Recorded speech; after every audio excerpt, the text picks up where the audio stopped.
Hey everyone, it's Arkan reporting from the Hobby Lounge. I hope everyone is doing good today. And in this video, we're going to be doing a Premier League Roundup of the match week. So just going to be recapping all of the action basically. And in this show, I wanted to try something actually kind of cool for the show. So basically, I'm going to do this from the perspective of like a non-biased, just like a neutral like Premier League commentator. And because you guys know, like I'm an Arsenal fan, like I love Arsenal, but this show is going to be non-biased. It's going to be as neutral as possible. So we're gonna do a best of the week, worst of the week, and then my most intriguing team of the week, basically. So actually, let's begin basically. So the best of the week, obviously, it has to be Liverpool. It hurts me to say, but they're 5 of 5. They have not dropped any points. They've won every single match, and I had this almost like I won't say argument, but like a discussion in the last video about how everyone keeps saying, "Oh, Liverpool, they're gonna drop points." Arkan, Liverpool's gonna their luck's gonna run out. This is not sustainable. 'Cause I see a lot of like the discourse online, and this is the thing. We have seen Liverpool in previous seasons. They always do this basically. Like it's almost like in their DNA to no matter if it's like the 90th minute, whether it's like and I'm not trying to like I just gotta keep it real basically, but it doesn't matter if there's a couple seconds left. Like they just always push all the way to the end. They always try to find a way. And if you go back like way back a couple seasons when Jurgen Klopp was the manager, remember that I think it was the Merseyside derby against Everton, and Origi scored like a it was like a last second. The ball was bobbling on the crossbar. Jurgen Klopp running on the pitch, and then a couple years ago I remember like this game almost like I was so invested. It was a Liverpool versus Nottingham Forest, and at the time I know that we needed like Liverpool to drop points, so I was really invested in this match. And it was like a bad clearance, and last second Darwin Nunez got a header. That's when I'm telling you, I've never been like I can't remember it was like a rivals like hate watch, and I was so gutted, man, when he scored it. But that's basically like that's what Liverpool does, man. Like so as I said before, this was supposed to be the period where their players haven't really been kind of they haven't really like they're still learning the system. They're still being kind of embedded into the team basically, and they still won all of their games. So 5 of 5 basically, all victories. I have to give them the best in my power rankings basically. So I got to give them the best of the week basically. And then worst of the week, I actually have to go with Wolves. So if you're like a Wolves supporter, honestly, this is like very stressful. This is like I would say this is a worrying time for Wolves. The main reason I thought this match against Leeds was like a very good opportunity just to get some points on it, because they have no points basically. They haven't even like what they had, let alone win. They haven't even like drawn a match yet. It would have been a good match to get some momentum, get some kind of confidence in the supporters in the group. And honestly, it was a rough loss. So for Leeds, from the Leeds perspective, huge shout out to Dominic Calvert-Lewin. I remember when he was striker at Everton, and he was a baller, man. Like honestly, one of my favorite strikers, and I'm so happy for him that he's basically Leeds kind of gave him the time to get 100% fully fit, because he had some injury problems the last couple of years, which I felt is affected him. Of course, like injuries are like they just suck, man. But and so he's had time now basically to like get his body 100% ready, and I'm so happy for him that he got on the score sheet. Really nice header, and he's gonna be very good for Leeds. Like that's a huge signing basically. They had a really good free kick, and then the point I wanted to make about Wolves, which really disappointed me, was it was towards the end of the half. So let's talk about the context. You're losing 2-1. You're deep in the relegation zone. Like there's a lot of pressure on you. Just get the halftime. There was like a couple minutes before halftime, and somehow they allowed a 3-on-3. In that situation, you can't allow a 3-on-3, especially with the whole context of the match and everything. And Leeds scored the third goal, and as you guys know, like the third goal was basically it was like a sucker punch, like right before halftime, because they don't have this like just kind of just evaluating them. I don't think they have the power, the firepower to come back from a 3-1 deficit, especially when they're not really on form right now and they're really struggling. So that third goal for Leeds was a sucker punch, and it was in the context of the match, it was Leeds got the victory. So this is very worrying times for Wolves, as because this is the thing, they have 0 points right now, but every single match that passes by, more pressure kind of goes on them to get a result. So I gotta say. Wolves is in my worst of the week for my power rankings. And actually, I gotta say another one is another another very disappointing was West Ham. Basically, I wouldn't say they're as I'm not gonna put them on level of Wolves right now in my worst of the week, but very disappointing result from West Ham. And what I want to say about West Ham is they've had a lot of London derbies recently, and they haven't just lost a London derby. They've lost in like a bad way, basically. Like they weren't really competitive in the match against Chelsea and the match against Tottenham. And you can't. It's one thing to lose, but to lose very badly is very worrying. Because I saw, especially because in the Tottenham match, regardless of the red card, they, even before the red card, they were still getting. It was way too easy to pass through them. I find this is what of West Ham teams find it too easy to create chances against them, to create good chances against them. So, and I remember in the Chelsea match, there was too many times where it would just be a Chelsea player would have like in like a deep position, and it's just one through ball, and the through ball would just go through the midfield, would go through the center, and be right between the center back and the fullback. I find it was just way too easy to play around West Ham, and this is the thing because like I honestly I rate Graham Potter, you know, because like he's not a bad coach. Like let's keep it real. Basically, I remember a couple years back we were in the Europa League. I remember, and it was at the time. Forgive me, I might make a mistake with the club name, but I think we were facing it might have been a Norwegian club or Icelandic club, and it was just I think they're called FC Nordjylland or I can't remember. I gotta go to I gotta find the result in Graham Potter's managerial history, but ever since then, I've been kind of following his career and everything. And this is the thing. I think West Ham they do have the talent to turn it around, like Jared Bowen, Lucas Paqueta, like they have talent on the team basically.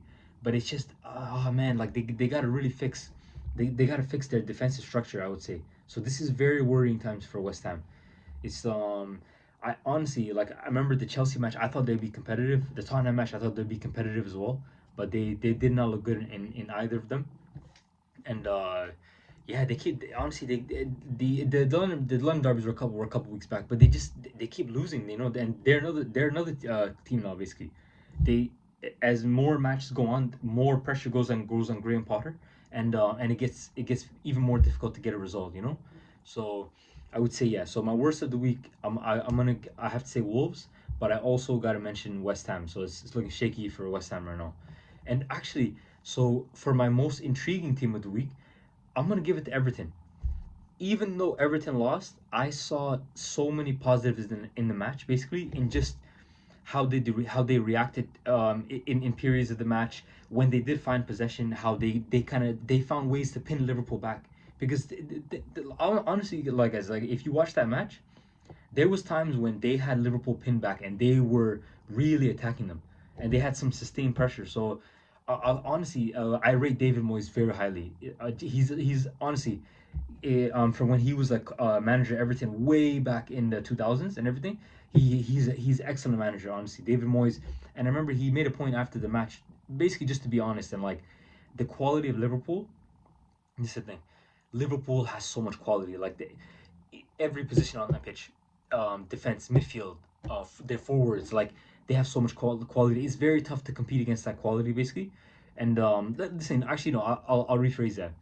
It's very tough to be as competitive with a club with a team that has that much quality for long periods of the match, basically. So he made the point about it, and it's true, honestly. So and it kind of shows you with the way Ekitike took his goal. I think Salah slipped him in, one touch, boom, and it's a goal, you know. So you can do all that good work against Liverpool, and then within a couple passes, they're in and they score. That's the dangerous part about Liverpool. But actually, yeah. So back to Everton, why I picked them as my most intriguing team. I was very impressed in the midfield with Idris Gana Gueye. I thought he was excellent. Honestly, every time he received the ball under pressure, Liverpool always press. You know, you guys know like their press, but he was very calm under pressure. He was spraying the ball around, and also he took his goal very well. Like NDI laid it off to him, and he just like smashed it in. So very good movement to make a run into the box at that time because they needed that goal. They needed to get kind of competitive again. You know, I think it was 2-0 at the time, but but yeah, I was very impressed with it. Just a guy gay in midfield. Another person. Oh yeah, Jack Grealish. I want to say I thought he played very well. This is the thing. every single time he received it, Liverpool would double up on him. Whether it was like the main defender on him, and then there'll be another second defender kind of lurking there. But I thought he managed it very well. And whether it was kind of finding some space on the byline and getting a cross in, and I think that was the way they scored. Yeah, it was his cross. He first crossed it in with, I think it was on his left foot. So so on the left side he was very good. On the right side, Iliman Ndiaye, I thought he was excellent as well. And it goes back to when he was at Sheffield. And I remember the first time I saw him at Sheffield, I was like, this guy, he's a baller. Like, he's so talented, man. He was making very good runs. He's an excellent dribbler. Honestly, just a very dangerous player. I thought he was very good in this match as well. I think Everton should build around him, honestly, because he was. So this thing, I think Everton has Grealish on the left and then NDI on the right. Honestly, that's from both sides. Like, that's an excellent attacking duo. And I remember a couple times NDI made some very good movement kind of towards the box, and it almost put Liverpool in a panic a little bit. Like, you could see, like, Liverpool, they got like Van Dijk and Konate and every like they're excellent. They're like top quality, but there was so much, like, there was some sustained pressure that I saw from Everton, and there was sometimes when they got possession of the ball, they were moving it around. Like, they honestly, they played very well. And another person I was James Tarkowski. I thought he played well. This is the thing. If you look at all the goals, he was the one that kind. If he, I think it was, yeah, for the Ekitike goal, he was the one that kind of had to like make a last ditch. Like, he was the one making last ditch tackles. So it looks bad on like the quick like replay, but honestly, it was not his fault. He was just, every time he would kind of there would be kind of like be an attack from Liverpool. I think he did a very good job of kind of just getting a block in.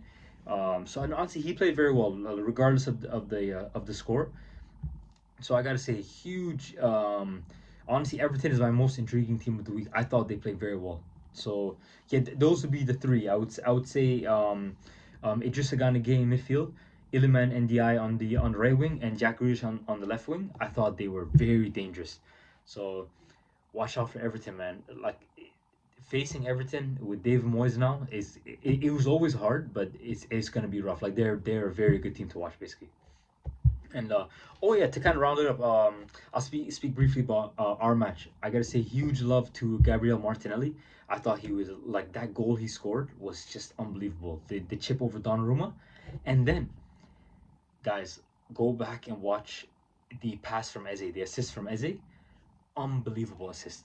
Like, from when he gets in the midfield, it was almost like a chip, basically, and the way he kind of like chipped it over, the pass had to be perfect. Like the pass had to literally be like on the money, because this is the thing. At that point in the match, Man City was playing so well. Actually, they're playing defensive like a lot of the match, basically, but they were really behind. Marseille made a good run, and Eze's pass was just right over there. Like, it was Martinelli took it in stride, but the confidence and the ability that Eze had to make that pass was unbelievable, honestly, man. Like, that was, it made me so happy. And this is his second assist as well, because he assisted Gyökeres. I remember at the previous week. Yeah, it was a ball over the top. I think Calafiore hit the ball over the top, and he just gets it, boom, squares it, and Gyökeres, boom, it's in the back of the net. So yeah, we needed that goal, man, because losing against, this is the thing. I wanted all three, of course, but at that point in the match, just because if we lost that, it would have been so disappointing. It would have been so much pressure on us if we lost that match. To drop points to a title rival, especially at home at the Emirates, would have been very costly, honestly. So honestly, I'm happy with like, this is what I'll say. At that, when you're trailing and you score a goal like that, basically, like, we needed that, basically. At minimum, we had to get a point. So I'm happy, basically. And so yeah, I'll say my best of the week got to go to Liverpool, 5 out of 5. My worst of the week has to be with Wolves. Still no points on the board. And my most intriguing team is Everton. To watch out for Everton, basically. And yeah, man. Honestly, we got the Premier League Roundup today. I'm always happy to speak to you guys, basically. And there's actually one thing that I got the other day that I did not get in time for my Arsenal room tour video. Let me bring this up for you guys. Boom. The Arsenal third kit. This Guys, everyone, I'm telling you right now, this kit is absolutely beautiful. Like this is basically like a fashion kit. If you, I'll say it like this: if you're going on a date, if you're going out to see to the movies or something, you could basically just get this kit and wear some black dress pants, and you're set basically. I remember like um actually I don't want to give my secrets away, but that's an outfit basically. Like this kit with black dress pants, man. You don't look this thing. You could wear dress shoes. I remember the Arsenal marketing video. I think it was Declan Rice was the one with the he had the kit, he had the dress pants, and then he had some dress shoes on. You can wear dress shoes, but like that looks good. But honestly, if you rock with some black sneakers, man, like look at this, the burgundy. Like this is our heritage. And what gets me, it has a collar like a polo basically. So and this is not an undershirt. This is like part of the kit basically. This little thing right here. This is basically part of the kit. So this kit, this is what you wear to a date basically. Get this with some dress pants. Put some dress shoes on if you're feeling like you want to be a little bit extra. Man, that's a banger kit. And I'm so mad I never had it for the room tour video. But you know what? It's all good because I get to show you guys right now basically. So I wanted to end this video on a light note basically by showing the beautiful kit that we had. It's been a very good Premier League roundup. Honestly, I find the because I usually work at least one weekend, so I can't watch every Premier League match because there's so many. It's so much time basically. But I will catch at least a couple every week. It's some actually a lot of times more, sometimes less. So I'm gonna try to and also this is the thing, you don't have to watch. Like I love watching and everything, but I also try to keep up with all the matches, see the highlights, see what everyone is saying on commentary and everything. So I kind of have a good glimpse of like what's happening each match week. So in this Premier League Roundup show, I'm gonna try to do it at least once a week, or if it's say I do like another vlog, I'll try to include it. I'll try to include it at some point in the content. So I really enjoyed making this video for you guys, man. This was a good clip. If there's any comment you guys want to add, actually the question I have for you guys is, with the club that you guys support, what is your best kit? And I want to know, out of all your kits, what is like your fashion kit? Like say you're going to the mall or something. I want to know what kind of kit would you wear basically, and it could be home, away, third kit. It could be from any season. For me, this this is my fashion kit. This is on my special occasion. Like this is the one I choose basically. And so yeah, I'm curious to see what you guys say in the comments. And so huge love to you guys. Thank you for joining, and I'll see you guys in the next video.